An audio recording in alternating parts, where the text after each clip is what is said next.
Hi, I'm Neil Patrick Harris, author of the Choose Your Own Autobiography of Neil Patrick Harris and the Magic Misfits middle grade series, Magic Misfits 1, Magic Misfits the Second Story, and the current one, Magic Misfits the Minor Third.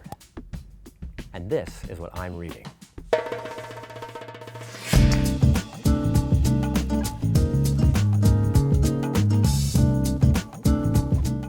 First is The Alchemist by Paulo Coelho. This is one of those books that I read when I was in my early 20s, and I have never ever in my life read a book that was so filled with single sentences that meant so much to me in my life. It's about a shepherd that's going around trying to going to a town, but the plot is inconsequential. What's so important is just the life lessons learned through it. But I literally would have to stop reading and just close the book and think about the single sentence and how well it was written and how beautiful it was and how it impacted my life and my brain and my heart. And then I keep reading. So it'll take you a minute, but I would recommend The Alchemist, Paulo Coelho.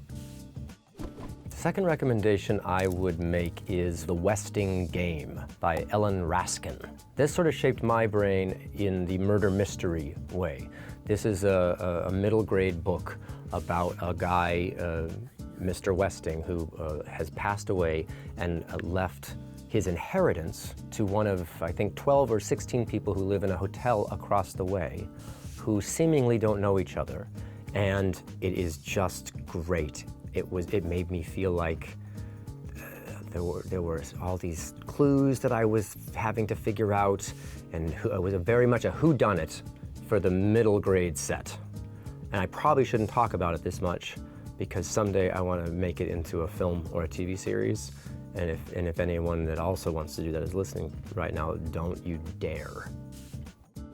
My final recommendation is probably the book that I just finished reading, Magpie Murders by Anthony Horowitz. Another whodunit. I got murder mystery on the brain. But this one's a murder mystery on top of a murder mystery. The structure blew my mind. An editor sits down to read this very quintessential Agatha Christie-like murder mystery. And then right before the last chapter, when he's about to say whodunit, there's no last chapter. And then the editor who's reading it, contemporary time, goes to her boss to find out where the last chapter is, to find out what the solution of the book is.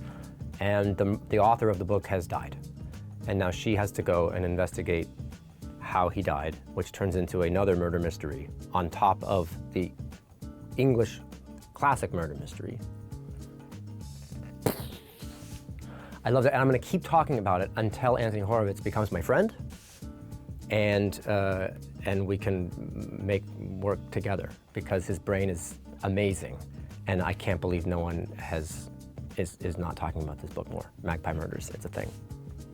So I mentioned 3 books, but more than all of it is the book I'm currently here to talk about. Magic Misfits, the Minor Third, the penultimate book in my 4-book series about a group of kids who love magic, who are using their powers to stop a ring called the Emerald Ring of bad, evil magician-type people in a fictitious town that I created called Mineral Wells.